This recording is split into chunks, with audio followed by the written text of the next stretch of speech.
Hello everyone, welcome back again to my channel. So if you are new here, my name is Annie and welcome to my channel. So if you haven't yet, please do hit that subscribe button and let's connect. So kumusta na naman po tayong lahat dyan?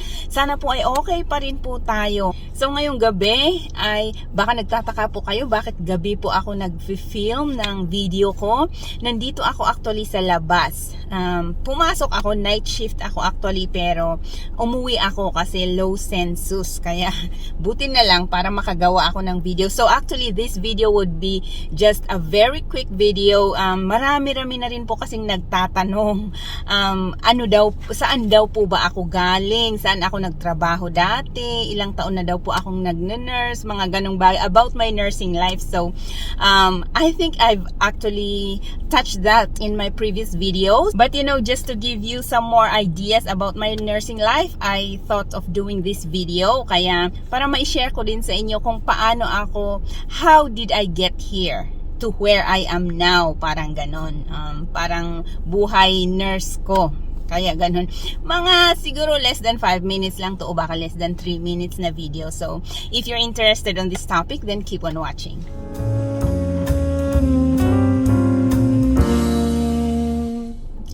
Okay, so anyway, to start with, after ko ng high school, nag-enroll ako actually ng nursing agad. Nag-enroll ako ng nursing agad sa isang state university sa Baguio, o sa Benguet, specifically sa Benguet. I'm from Baguio, to those of you who don't know, and I'm sure most of you don't know. Galing po, taga Baguio po ako. I mean, Igorota po ako. Galing ako ng bundok. So, naka 1 year din ako ng nursing doon. However, after ng first year ko sa Baguio ng nursing, I had to transfer to Manila. And actually, nung nag-transfer ako sa Manila, nag-back to square one ako. Nag-first year ulit ako. Kasi I think nung mga panahong yun, hindi pa uso yung mag-transfer ka ng school tapos mag-second year ka kaagad, parang ganun. So, back to square one ako. Nag-first year college ulit ako sa ano naman ako nag-aral, sa St. Luke's College of Nursing. Trinity College of Quezon City dati. Pero ngayon, Trinity University of Asia ngayon ang school. Pero sa St. Luke's ako graduate. St. Luke's College of Nursing. So, nag-aral ako doon. Of course, 4 years, Bachelor of Science in Nursing. So, nag-graduate ako nung 2001. Pagkatapos ng graduation, I think yung graduation, if I'm not mistaken, kung maalala ko pa, April yata yung graduation namin. So, April, nag-board exam agad ako nung July. At sa awa ng Diyos naman, pumasa ako. Luckily, I passed the board exam nung July 2001, the same year. So, November, nag-apply ako kaagad kasi ako sa St. Luke's At natanggap naman ako nung November ako nag-start. However, na-lay off ako sa St. Luke's. That was my first ever nursing job. Na-lay off ako sa St. Luke's. At gagawan ko ng video. Kasi it was not just my first, but even the second nursing job I had. I was fired. Bakit hindi na pa sa akin yung trabaho na gusto ko sa St. Luke's? Yun nga, gagawa ako ng video about that. Ikakwento ko kung bakit anong nangyari. So, medyo interesting yun. Abangan nyo. Para mai-share ko din ako, may matututunan kayo, I'm sure. Lalo sa mga mag-a-apply dyan sa St. Luke's. Nako, may matututunan kayo sa ikukwento ko next time kapag gagawin ko yung video na yon. Anyway, after nun, parang sabi ko, ay, bakit ganun na lang lagi? Pero sa akin, hindi ko masyadong dinidibdib yun kasi fresh from college pa ako nun parang, ay, whatever. Bagong-bago naman akong graduate. Medyo magpapetics muna ako, diba? Maglakwatsa muna ako bago ako magtrabaho talaga ng trabaho ng nurse. Anyway, after that, bumalik ako sa St. Luke's. After 1 year, bumalik ako ng St. Luke's. I will be discussing paano ako nakabalik sa St. Luke's naman. Kaya nga sabi ko, abangan nyo yun kasi may matututunan kayo dun, lalo sa mga mag-a-apply ng St. Luke's. Patay tayo dyan. Alma mater ko yun. I love that. I love that institution actually. That was my foundation, which made me who I am today as a nurse. Kaya malaking ano sa akin yun. Siyempre. Anyway, okay. So, nakabalik ako ng St. Luke's. So, nag-work ako ng St. Luke's for 3 years. And actually, those are 3 of the best years of my nursing life sa St. Luke's talaga. Hindi lang sa dahil bago akong nurse, eager akong mag-nurse, pero lahat na yung work environment, yung mga kasama mo sa work, yung camaraderie sa work, yung trabaho, lahat basta nag-i-enjoy ako noon. Those were 3 of the best years of my nursing career sa St. Luke's talaga. Mga March yata, nag-apply ako ng Middle East. So in short, natanggap ako at nagtrabaho ako sa Middle East. Sa Middle East naman, Diyos ko, oh my God, kung ikukwento ko lang yung first year namin sa Middle East or first few months, Diyos ko, parang stressed, depressed, parang grabe yung impact sa amin. Marami kami noon na pumunta sa Abu Dhabi. Sa Abu Dhabi kami nag-work. Yung impact sa amin nung pagdating namin, yun yung time na napakadaming, yung time ng termination actually sa Abu Dhabi, sa UAE. Kaya grabe ang kaba, ang nervyos. Diyos ko, first time nating mag-abroad, tapos uuwi na agad tayo, parang gano'n. Oh my God, grabe yung stress namin nung mga first few months or first year namin sa Abu Dhabi talaga. You cannot believe it.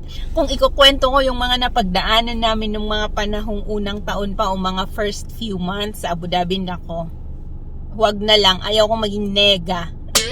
Gusto ko positive vibes lahat. Ayaw ko ng negative. And actually, because of those trials and tribulations na naranasan namin nung mga unang buwan namin sa Abu Dhabi is, imagine, tumagal ako ng 11 years naman. Almost 11 years. I worked for almost 11 years in Abu Dhabi. Sa SKMC. Ayan, nabanggit ko na ha, sa SKMC. At yung mga marami pa akong kabatch, meron pa akong mga kabatch na nandun pa hanggang ngayon. Imagine, kung maalala ko lang yung mga pinagdaanan namin nung mga bago pa kami sa Abu Dhabi. Oh my God, parang susurrender na kami noon. Maraming mga umuwi noon, Diyos ko, maraming mga umuwi dahil hindi kinaya ang stress, hindi kinaya ang yung mga alalahanin, depression. Grabe, grabe noon sa Abu Dhabi talaga.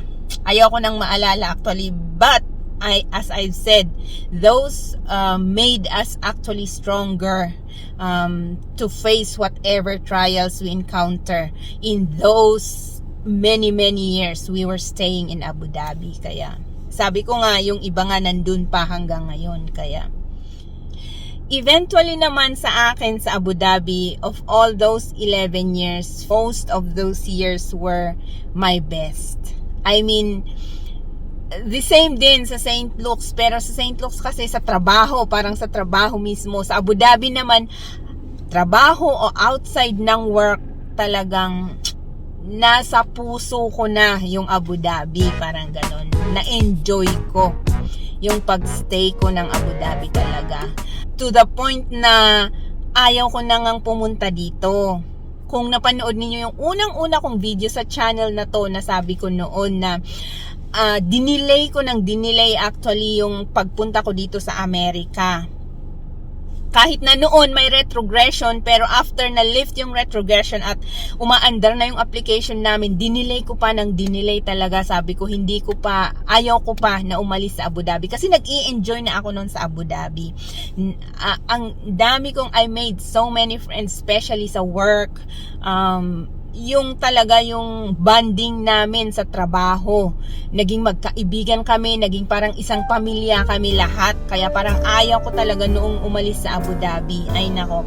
Pero, we have to move on. Kaya, naisipan ko talaga na, sige na nga, ituloy ko na nga yung application ko ng Amerika. Yun, kaya, in short, 2005 pumunta ako ng Abu Dhabi, 'di ba? So 2006 nung nag-apply naman ako dito sa Amerika.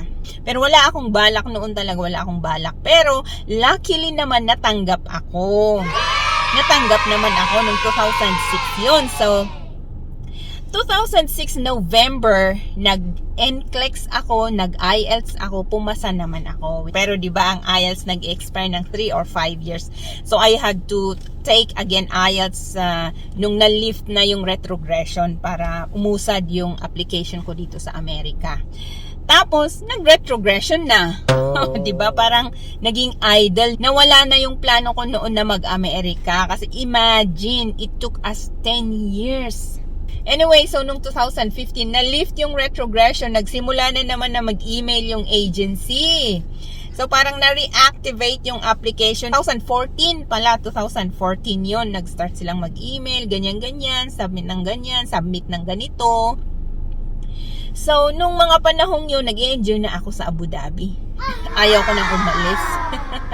Kaya sabi ko nga, ayoko pa. Parang pag mag-i-email nga sila, magre-reply ako niyan after few days pa or weeks bago ako mag-reply. Kasi ayoko pang umalis. Anyway, 2015, nag-retake ulit ako ng IELTS. Eventually naman naisipan ko, sige na nga. Ituloy na nga, try na nga lang ulit. Chance, ganon.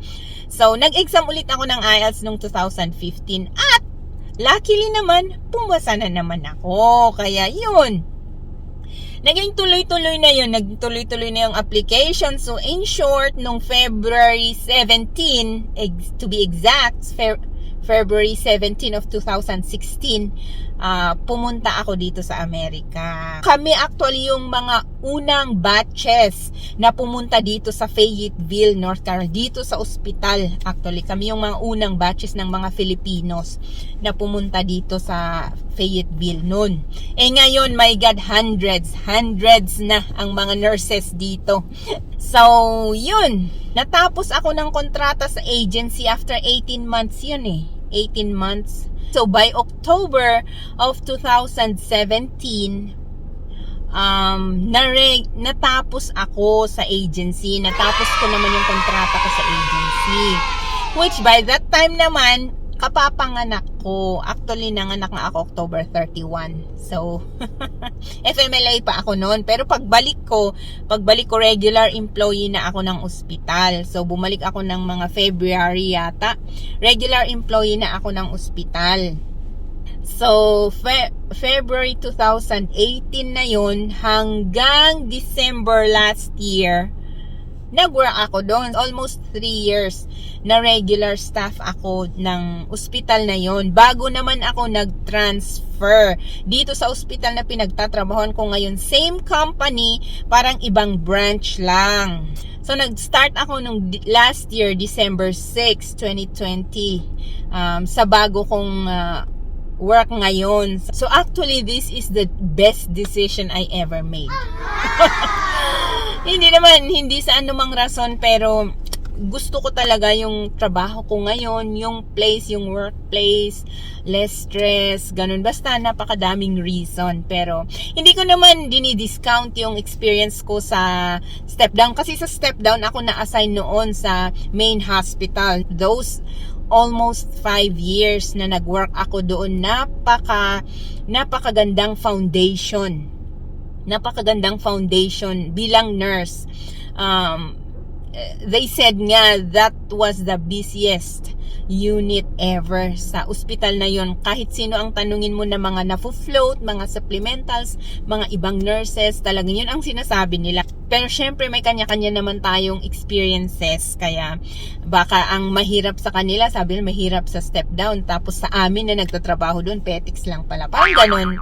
Parang ganun lang, pero busy talaga doon. Pero sabi ko nga, napakagandang foundation, lalo sa mga bagong nurses o sa mga nagsisimula pa lang sa career nila bilang nurse. Napakagandang foundation yung step down na yun. Marami ka nang matututunan bago ka lumipat sa ibang unit, ganon. Tapos ngayon, nandito na nga ako sa med-surg. Sa med-surg unit naman ako ngayon. So, nag-i-enjoy ako sa med-surg, and I can foresee myself working here for few more years. Ganon. O baka forever na ako dyan. Naku, patay tayo dyan. Pero I mean, matagal. I just can foresee myself working here, in a much longer time pa. Syempre may mga plano pa akong iba for my future professional advancement, pero for now, masaya na ako dito sa med-surg. Kaya dito muna ako magstay. Kaya yung mga pupunta dito, samahan nyo ako. Baka ma-assign kayo dito sa med-surg. Kita-kita tayo, di ba? Okay, so that's it for my video for today. As I've said, this is just a very quick video just to give you some details about my nursing life. So at least may idea na po kayo kung ilang taon na akong nagna-nurse, di ba? Bata pa naman, di ba? Anyway, so that's it for my video for today, and I hope to see you again, guys, on my next video. And again, to those of you who haven't yet subscribed, please do so. Click the subscribe button and let's connect. So, salamat po ulit sa lahat ng mga nanonood ng videos ko, and see you again on my next video. Bye-bye!